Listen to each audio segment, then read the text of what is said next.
Nebuchadnezzar's dream. One night during the second year of his reign, Nebuchadnezzar had such disturbing dreams that he couldn't sleep. He called in his magicians, enchanters, sorcerers, and astrologers, and he demanded that they tell him what he had dreamed. As they stood before the king, he said, "I have had a dream that deeply troubles me, and I must know what it means." Then the astrologers answered the king in Aramaic, "Long live the king. Tell us the dream, and we will tell you what it means." But the king said to the astrologers, "I am serious about this. If you don't tell me what my dream was and what it means, you will be torn limb from limb, and your houses will be turned into heaps of rubble. But if you tell me what I dreamed and what the dream means, I will give you many wonderful gifts and honors. Just tell me the dream and what it means." They said again, "Please, your majesty, tell us the dream, and we will tell you what it means." The king replied, "I know what you are doing.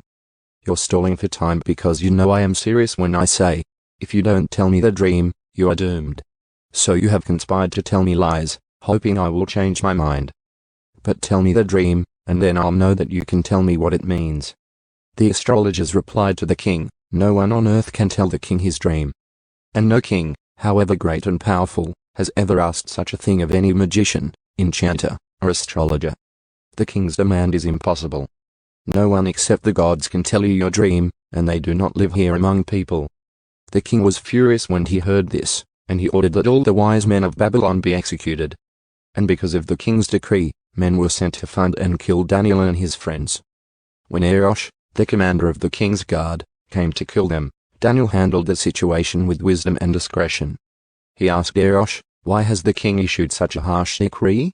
So Arosh told him all that had happened. Daniel went at once to see the king and requested more time to tell the king what the dream meant. Then Daniel went home and told his friends Hananiah, Mishael, and Azariah what had happened. He urged them to ask the God of heaven to show them his mercy by telling them the secret, so they would not be executed along with the other wise men of Babylon. That night the secret was revealed to Daniel in a vision. Then Daniel praised the God of heaven. He said, "Praise the name of God forever and ever, for he has all wisdom and power. He controls the course of world events. He removes kings and sets up other kings. He gives wisdom to the wise and knowledge to the scholars. He reveals deep and mysterious things and knows what lies hidden in darkness, though he is surrounded by light. I thank and praise you, God of my ancestors, for you have given me wisdom and strength. You have told me what we asked of you and revealed to us what the king demanded." Daniel interprets the dream.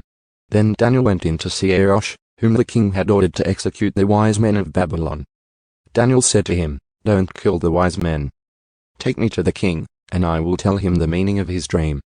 Arosh quickly took Daniel to the king and said, "I have found one of the captives from Judah who will tell the king the meaning of his dream." The king said to Daniel, also known as Belshazzar, "Is this true? Can you tell me what my dream was and what it means?" Daniel replied, "There are no wise men, enchanters, magicians, or fortune tellers who can reveal the king's secret. But there is a God in heaven who reveals secrets, and he has shown King Nebuchadnezzar what will happen in the future. Now I will tell you your dream and the visions you saw as you lay on your bed. While your majesty was sleeping, you dreamed about coming events. He who reveals secrets has shown you what is going to happen. And it is not because I am wiser than anyone else that I know the secret of your dream, but because God wants you to understand what was in your heart.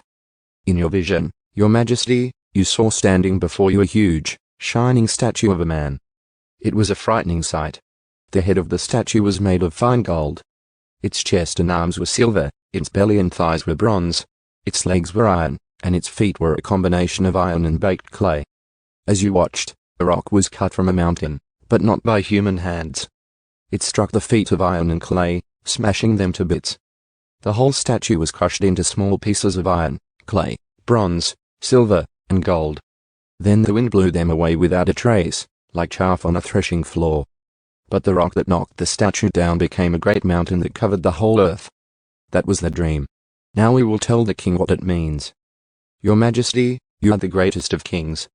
The God of heaven has given you sovereignty, power, strength, and honor. He has made you the ruler over all the inhabited world and has put even the wild animals and birds under your control. You are the head of gold. But after your kingdom comes to an end, another kingdom, inferior to yours, will rise to take your place. After that kingdom has fallen, yet a third kingdom, represented by bronze, will rise to rule the world. Following that kingdom, there will be a fourth one, as strong as iron. That kingdom will smash and crush all previous empires, just as iron smashes and crushes everything it strikes. The feet and toes you saw were a combination of iron and baked clay, showing that this kingdom will be divided. Like iron mixed with clay, it will have some of the strength of iron. But while some parts of it will be as strong as iron, other parts will be as weak as clay. This mixture of iron and clay also shows that these kingdoms will try to strengthen themselves by forming alliances with each other through intermarriage. But they will not hold together, just as iron and clay do not mix. During the reigns of those kings, the God of heaven will set up a kingdom that will never be destroyed or conquered. It will crush all these kingdoms into nothingness, and it will stand forever. That is the meaning of the rock cut from the mountain, though not by human hands, but crushed to pieces the statue of iron, bronze, clay, silver, and gold. The great God was showing the king what will happen in the future. The dream is true, and its meaning is certain. Nebuchadnezzar rewards Daniel. Then King Nebuchadnezzar threw himself down before Daniel and worshipped him, and he commanded his people to offer sacrifices and burn sweet incense before him. The king said to Daniel, "Truly, your God is the greatest of gods, the Lord over kings, a revealer of mysteries, for you have been able to reveal this secret." Then the king appointed Daniel to a high position and gave him many valuable gifts. He made Daniel ruler over the whole province of Babylon, as well as chief over all his wise men. At Daniel's request, the king appointed Shadrach, Meshach, and Abednego to be in charge of all the affairs of the province of Babylon, while Daniel remained in the king's court.